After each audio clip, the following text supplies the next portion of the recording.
Here's how to change your name in Fantasy Premier League.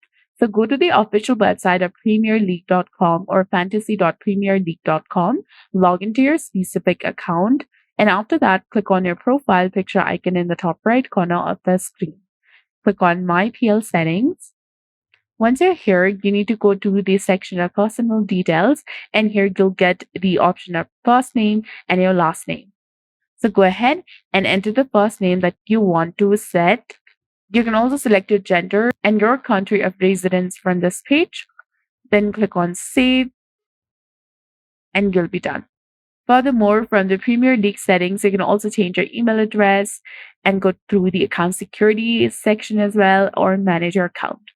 So that's it. I hope you found this video helpful. If you did, please like, share, and subscribe. Thanks for watching. We'll see you again in the next one.